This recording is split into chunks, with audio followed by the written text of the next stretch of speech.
యోనా గ్రంథము 3వ అధ్యాయము 5వ వచనం మనం చూసినట్లయితే, యోనా అనే ప్రవక్తతో దేవుడు మాట్లాడుతాడు. దేవుని వాక్కు యోనాకు ప్రత్యక్షమై, నీవు నినివే ప్రాంతానికి వెళ్ళి ఆ ప్రాంతంలో ప్రజల మీదకి దుర్గత వస్తుందని ప్రకటించు యోనా అన్నప్పుడు మనకు తెలుసు, తర్షీషుకు వెళ్ళే ఓడ ఎక్కుతాడు. తర్వాత బుద్ధి వస్తుంది. చేప కడుపులో కొన్ని దినాలు ఉన్న తర్వాత ఆ తర్వాత చేప కక్కి వేసినప్పుడు యోనా మళ్ళీ బయలుదేరి నినివే పట్టణానికి వస్తాడు. వచ్చిన తర్వాత జరిగిన సంఘటన ఏంటంటే, నినివే పట్టణంలో ఉన్న ప్రజలకు వారి మీదకు దుర్గతి రాబోతుంది అని యోనా ప్రకటించినప్పుడు, యోనా గ్రంథం 3వ అధ్యాయము 5వ వచనం, నినివే పట్టణము నాశనమగునని ప్రకటన చేయగా, నినివే పట్టణపు వారు దేవుని యందు విశ్వాసముంచి ఉపవాస దినము చాటించి ఘనులేమి అల్పులేమి అందరూ గోనె పట్ట కట్టుకొనిది. ఆ సంగతి నినివే రాజునకు వినబడినప్పుడు అతడును తన సింహాసనము మీద నుండి దిగి తన రాజవస్త్రములు తీసివేసి గోనె పట్ట కట్టుకొని బూడిదలో కూర్చుండెను. వాళ్ళు దేవుని యందు విశ్వాసం ఉంచారంట.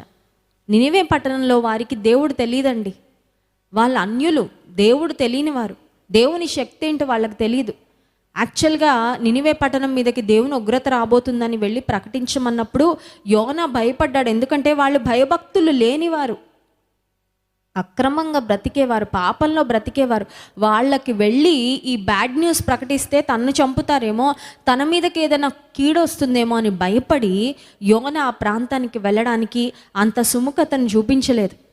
కానీ యోనా ఎప్పుడైతే వెళ్ళి మీ మీదకి నాశనం రాబోతుంది, మీ మీదకి దేవుని ఉగ్రత రాబోతుందని ప్రకటించాడో, వారు దేవుని యందు విశ్వాసముంచి, నినివే పట్టణంలో ఎవరైనా సరే, ఫర్ ఎగ్జాంపుల్, ఆ దేవుడు ఎవరో మాకు తెలీదు, అసలు ఈ దేవుని ప్రవక్త ఎవరో తెలీదు, ఆయన చెప్తుంది నిజమో కాదో తెలీదు, మా పట్టణం మీదకి దుర్గత వస్తుందో రాదో, హూ నోస్, ఎవరికి తెలుసు, జరిగితే చూసుకుందాంలే అని కనుక దేవుని మాటలు యందు విశ్వాసం ఉంచకుండా దేవుని సన్నిధిలో ప్రార్థన చేయకుండా ఉండుంటే నినివే పట్టణంలో ఉన్న ప్రజలందరూ ఖచ్చితంగా నాశనం అయిపోయేవారు. ఈ రోజుల్లో కూడా కొంతమంది ఉన్నారు, ఏం కరోనా వైరస్ అండి, మాస్కులు పెట్టుకోవాలా, ఈ డాక్టర్లు ఇలాగే చెప్తుంటారులేండి, ఈ టీవీల్లో న్యూస్ల్లో ఇలా వేస్తూ ఉంటారులేండి, ఆ శానిటైజర్ వాడినంత మాత్రాన ఏమన్నా అవుతుందా, మాస్క్ పెట్టుకున్నంత మాత్రాన ఏమన్నా అవుతుందా, ఆ కరోనా వచ్చింది మందులు వేసుకుంటే మాత్రం ఏమన్నా అవుతుందా అని కనుక డాక్టర్స్ చెప్తున్న మాటలు, మెడికల్ ప్రొఫెషనల్స్ చెప్తున్న మాటలు ఇవన్నీ వినకుండా ఇష్టానుసారంగా ఉంటే వాళ్ళ నష్టాన్ని వాళ్ళే కొని తెచ్చుకున్నట్లు. నీ జీవితంలో కూడా దేవుని మాట యందు నీవు విశ్వాసం ఉంచే విధానాన్ని బట్టి నీ ఆశీర్వాదము, నీ విడుదల ఖచ్చితంగా ఆధారపడి ఉంటుంది. నినివే పట్టణ ప్రజలు దేవుని యందు విశ్వాసముంచి, నీకుందా విశ్వాసం? Do you have faith? యేసుక్రీస్తు ప్రభు కూడా అద్భుతాలు చేయడానికి ముందు 4 సువార్తల్లో మనం గమనించినట్లయితే అనేక సందర్భాల్లో స్వస్థత పొందడానికి, రోగాల నుండి విడుదల పొందడానికి వచ్చిన వ్యక్తులను ఒక ప్రశ్న అడుగుతూ ఉండేవారు. నీవు స్వస్థపడగోరుచున్నావా అని అడిగేవారు. రెండవది, నీకు నమ్మికుందా? Can you believe? నేను అద్భుతం చేయగలనని నీవు నమ్ముతున్నావా? వారిలో అందరూ చెప్పిన మాట, నేను నమ్ముతున్నానయ్యా, నేను నమ్ముతున్నాను అనగానే యేసుప్రభు అంటాడు, నీ విశ్వాసమే నిన్ను స్వస్థపరిచినది. Your faith has made you well.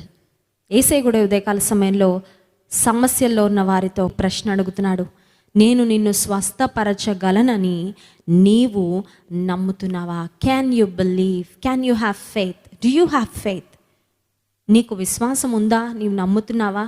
నమ్ముట నీ వలనైతే నమ్మువానికి సమస్తము సాధ్యం. నినివే పట్టణ ప్రజలు, రాజు మొదలుకొని ఆ నినివే ప్రాంతంలో ఉన్న అత్యంత సామాన్యుని వరకు ప్రతి ఒక్కరూ గోనె పట్ట కట్టుకొని దే హంబుల్ దెమ్సెల్ఫ్, దేవుని సన్నిధిలో తమ్మును తాము తగ్గించుకొని ఉపవాసం ఉండి వారు ప్రార్థన చేసినప్పుడు దేవుడు తాను చేయదలిచిన కీడును చేయకుండా మానుకున్నాడంట. హల్లెలూయా. దేవుని మనసు మారుతుందా అండి? దేవుడు మనసు మార్చుకుంటాడా? దేవుడు ఏదైనా చేయాలని డిసైడ్ అయినప్పుడు అసలు ఆయన్ని ఎవరైనా మార్చగలరా? ఆయన తీర్మానాన్ని ఎవరైనా మార్చగలరా అంటే there are definitely exceptions in the Bible. దేవుని యొక్క తీర్మానాలన్నీ మనం మార్చలేము, ఎందుకంటే దేవుడు సార్వభౌమాధికారం కలిగిన వాడు కాబట్టి if he decide something his gone do it. ఆయన ఏదన్నా యత్నించాడంటే, ఆలోచించారంటే తలంచారంటే అది చేస్తారు అంతే, ఇంకెవ్వరు దాన్ని ఆపలేరు, ఆపజాలరు. అయితే బైబిల్లో కొన్ని సందర్భాలు ఉన్నాయి, దేవుడు తన మనస్సును మార్చుకున్నారు. ప్రజల మీదకి రావాల్సిన కీడును ఆయన కొట్టివేసి మేలు చేసిన సందర్భాలు కొన్ని వాక్యంలో ఉన్నాయి. నినివే పట్టణ ప్రజల యొక్క తగ్గింపు, వారి యొక్క ప్రార్థన, వారు చేసిన ఉపవాసము దేవుని యొక్క హృదయాన్ని మార్చింది. They prayer changed God's heart. దేవుడు వారిపై పంపించదలచిన కీడును కొట్టేశాడంట. ఉదయకాల సమయంలో నువ్వు ఒకవేళ అనుకుంటున్నావేమో, ఇక కీడే జరుగుతుందనే భయం ఉందండి, ఇక కీడే సంభవిస్తుంది, మా ఇంట్లో కీడు జరుగుతుంది, ఈ కీడు నుండి ఎలా తప్పించుకోవాలి, ఈ మరణం నుండి ఎలా తప్పించుకోవాలి, ఈ వ్యాధి నుండి ఎలా తప్పించుకోవాలి, నాకు విడుదలేది, మాకు సహాయం ఏది అని ఆలోచిస్తే దేవుని వల్లనే నీకు సహాయము, దేవుని యందు విశ్వాసం ఉంచడం ద్వారానే నీకు విడుదల.